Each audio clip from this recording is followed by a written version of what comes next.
Sir आज 105वां स्थापना दिवस है यूनियन बैंक का, क्या कुछ संकल्प लेने की आवश्यकता है? यूनियन बैंक का ये सफ़र अपने कर्मचारियों के साथ, अपने सम्मानित ग्राहकों के साथ आज 105 साल हम लोग पूरा किए हैं। और इस बीच में जिस बैंक की नींव स्वयं बापू महात्मा गांधी जी ने अपने कर कमलों से रखा था, आज वो पौधा इतना बड़ा हो चुका है कि हम लोगों इस छमाही में 20 लाख करोड़ का व्यवसाय किए हैं और हिंदुस्तान के 5 बड़े बैंकों में। जिस तरह से हमें अपने सम्मानित ग्राहक बंधुओं का संरक्षण मिल रहा है, सपोर्ट मिल रहा है, उम्मीद है कि हम आने वाले अगले 5 महीनों में, मार्च में, इस पूरे कारोबार को जो हमारा लक्ष्य है 21.5 लाख करोड़ करने का, वो भी हम पूरा करेंगे। फिलहाल बैंक जिस तरह से प्राइवेट बैंक से कंपटीशन में कहीं ना कहीं महत्वपूर्ण भूमिका अपना रहा है, क्या कुछ संकल्प लेने की आवश्यकता है एम्प्लॉय की, कस्टमर के प्रति? हम लोगों के बैंक का टैगलाइन ही है अच्छे लोग अच्छा बैंक। और जिस तरह से ग्राहक सेवा या बैंक के ब्रांडिंग की बात है, हम हिंदुस्तान के टॉप 100 ब्रांड में हैं। हमारे अधिकारी और कर्मचारी ग्राहकों के प्रति बहुत ही संवेदनशील है और किसी भी तरह की कोई शिकायत भी आती है तो उसके लिए जो व्यवस्था है शिकायत निवारण का, वो भी हम लोग कोशिश करते हैं कि टर्न अराउंड टाइम उसका 48 घंटा हो। कुछ केस में जरूर 1-2 दिन ज़्यादा समय लग जाता है, लेकिन इस बदलते परिवेश में हमारे अधिकारी कर्मचारी पूरे सक्षम है, हमारी टेक्नोलॉजी पर्याप्त है जिससे कि किसी भी तरह का कंपटीशन हो, प्रतियोगिता हो, किसी भी बैंक फिनटेक कंपनी से हम उसको पूरा करेंगे। अपने ग्राहकों को क्या कुछ संदेश देना चाहेंगे? हम अपने ग्राहकों के प्रति बहुत आभारी हैं और हम लोगों के लिए सौभाग्य की बात है कि हम आज उनके साथ, उनके समर्थन से, उनके सहयोग से हम यहाँ तक पहुँचे हैं। हम उनसे हमेशा यही आग्रह करेंगे कि वो जितने अच्छे हैं अपने एक और अपने अच्छे मित्र को हमारे साथ जोड़ें। और ये उनका बैंक है, हम लोग जैसे ऑफिसर्स आते रहेंगे जाते रहेंगे, पर उनका ये बैंक तब तक रहेगा जब तक ये धरती रहेगी।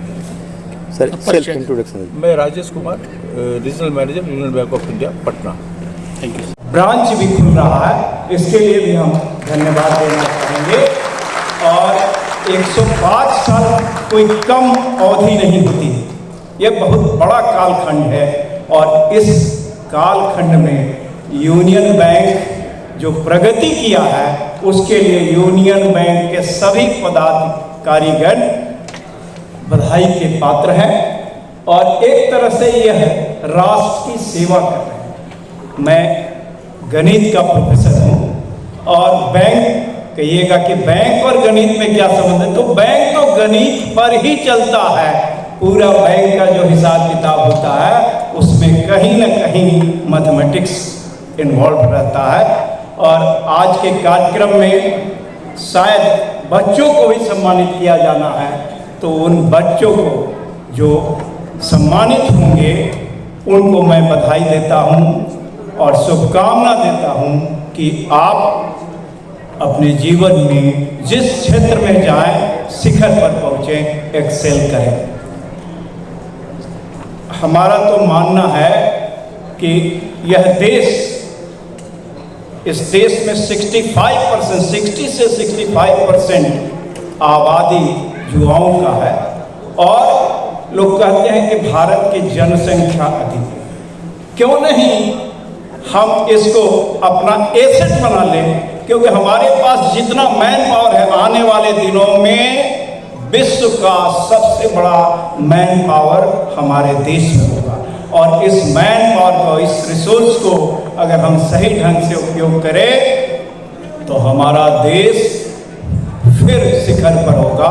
और जहाँ तक 5वां इकोनॉमिक पावर तो हो चुका है और आने वाले दिनों में राज्य सरकार, केंद्र सरकार जिस तरह से प्रयासरत है, हमारा बिहार भी प्रगति कर रहा, यह भी हम इसको कहने में हमें कोई संकोच नहीं है, क्योंकि हम जब विद्यार्थी थे उस समय से कंपेयर करते हैं तो हमारा बिहार बहुत ही आगे बढ़ा है। और बिहार के विद्यार्थी, बिहार के लोग कठिन परिश्रमी होते हैं, किसी भी परिस्थिति में एडजस्ट करते हैं। तो और लोग कहते ही है ना कि एक बिहारी 100 पर भारी। तो जहाँ भी जाते जाते हैं, जिस क्षेत्र में जाते हैं, अपना परचम लहराते हैं। और यही कारण है कि पूरा देश बिहार के तरफ उम्मीद भरी नज़रों से देखता है, अपेक्षा रखता है कि बिहार पिछले 50 वर्षों का इतिहास या उससे भी पहले का इतिहास देखेंगे तो बिहार अग्रणी रहा है। और शिक्षा के क्षेत्र में तो नालंदा और विक्रमशिला विश्वविद्यालय, जब कोई विश्व में विश्वविद्यालय नहीं था तो यहाँ नालंदा और विक्रमशिला विश्वविद्यालय था। तो और इतने दूर दूर से लोग अध्ययन करने, पढ़ाई करने, ज्ञान प्राप्त करने बिहार में आते थे। तो पुनः मेरा ये विश्वास है कि आने वाले दिनों में जिस दर से हमारा स्टेट प्रगति कर रहा, हमारा देश प्रगति कर रहा, आने वाले दिनों में हमारा प्रदेश, हमारा देश पुनः शिखर पर होगा।